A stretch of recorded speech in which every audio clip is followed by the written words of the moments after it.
Hey everybody, it's Ray Bryant, and I'm sharing with you what I think is a very important video right now. And what we're going to be covering is the Google Places transformation. This seemed to happen overnight. At least I didn't get any notice of it, and I manage several Google Places for clients, and I had no advance warning of this. It just happened overnight. I think it affected, if I heard correctly, like 80 million businesses. So I know that I'm not the only one that has felt the effects of this. And I just want to tell you, it's definitely was at first an obstacle, but if you really listen and watch what I'm going to show you, it's going to turn out to be an opportunity. And it's going to be an opportunity that favors those who take action and make the change. Because you could either sit there and be all pissed off and moan and groan. Do you think Google cares about that? No, they are setting the trend. They are pushing forward in a new direction, and you can either get on or get off. And if you get off, that's going to truthfully mean less potential customers and traffic to your website.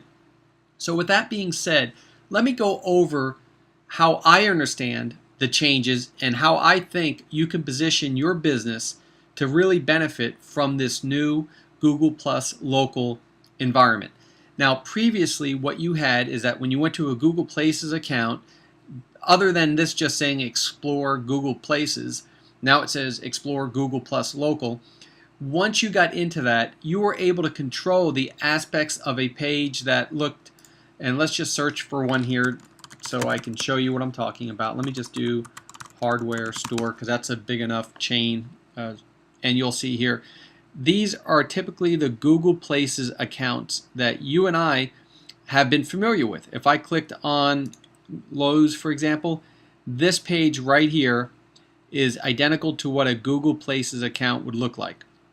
But all these here overall ratings have been reset.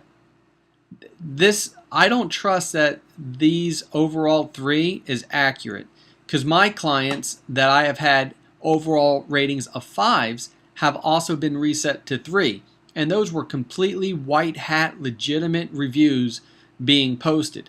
So there has been some change in the overall ranking, and I'm sure they're going to fix that, because that is really an issue. You don't want to give a false rating to a business that's doing things right and have a lot of happy customers.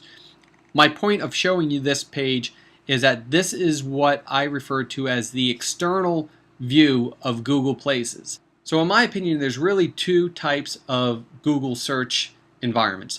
There's the external Google, which if you don't have any of these services that Google offers, if you don't have a YouTube account, a Gmail account, if you don't use their calendar feature, if you don't use their cloud environment for storage or anything like that, when you go to Google, you still see this stuff up here to kind of tease you, but you could also just go right into the Google search engine and type, in this example, I'm going to look for one of my clients, and I'm just going to say sprinkler repair in Weston, Florida.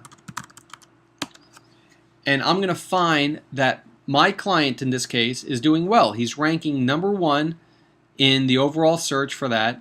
Plus, he's got a top tier position in the what we knew as Google Places account. People are seeing, and I'm happy to report that my client is doing exceptionally well. He's got the top 1 position for the organic search. He's got the top position for the Google Places search results. And if you looked in here somewhere else, I probably did a landing page for him, which is right there. And he's also got a 3rd position for a landing page that we did based on a keyword-rich domain name. So this guy is doing really good for those people that have none of these services. And I'm happy about that. That's just one method of getting traffic to a site. Now, let's take a look at the new and improved, what I call the internal or Google Places environment. Now, as you log into here, you can see you have several choices on the left-hand side. I'm going to go down to the local news section because that is kind of what's replacing the Google Places account. And it's going to know what city I'm next to. Now, this is not actually accurate. I don't live in Pembroke Pines. I live in Cooper City. But for this purpose of this demonstration, I'm going to show you a couple of things that you're going to have to be aware of. First of all, the person is not going to be searching like they search in the external Google environment. most likely they're not going to type sprinkler repair in Weston, Florida, when right next to it is a city identifier. So it's going to be sprinkler repair, and it might be in, but they might say over here Weston, Florida, for example. And then they may hit search. Now, if they do that, you notice right now that my client is no longer in the first position. He's in the third position. And something has changed. This company here has a kind of different quality score about it. There's something else going into this. There's an overall ranking of 25 out of 30 and reviews. The change is how much of a factor is Google Plus playing with all the other things that they do internally. There's a social element coming into play within the Google Plus environment for the purposes of local plus businesses.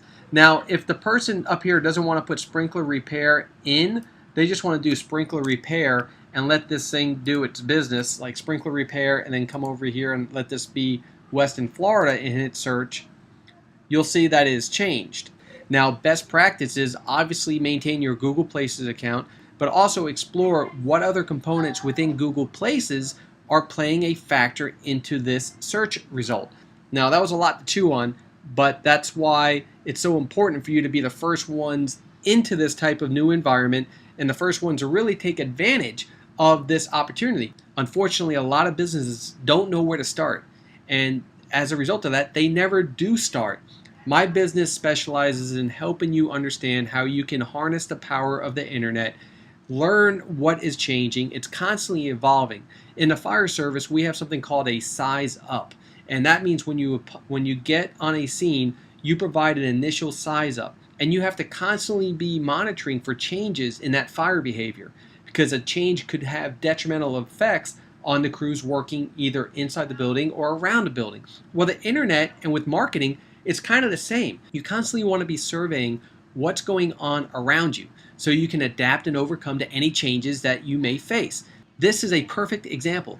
Google Places has changed. It's become more integrated now with Google+. Learning how to use this change to your business's advantage is huge. You got to do it. You got to learn it. And you have really two options, like we said at the beginning.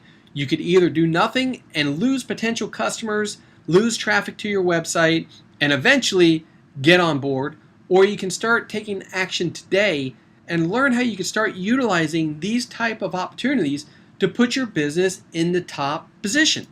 I'm here to help you guys. My name is Ray Bryant. I'm with kellyday.net, and I want to say thank you so much for viewing this video. If I could help you or your business out, feel free to contact me. Either go to my website or pick up the phone and give me a call.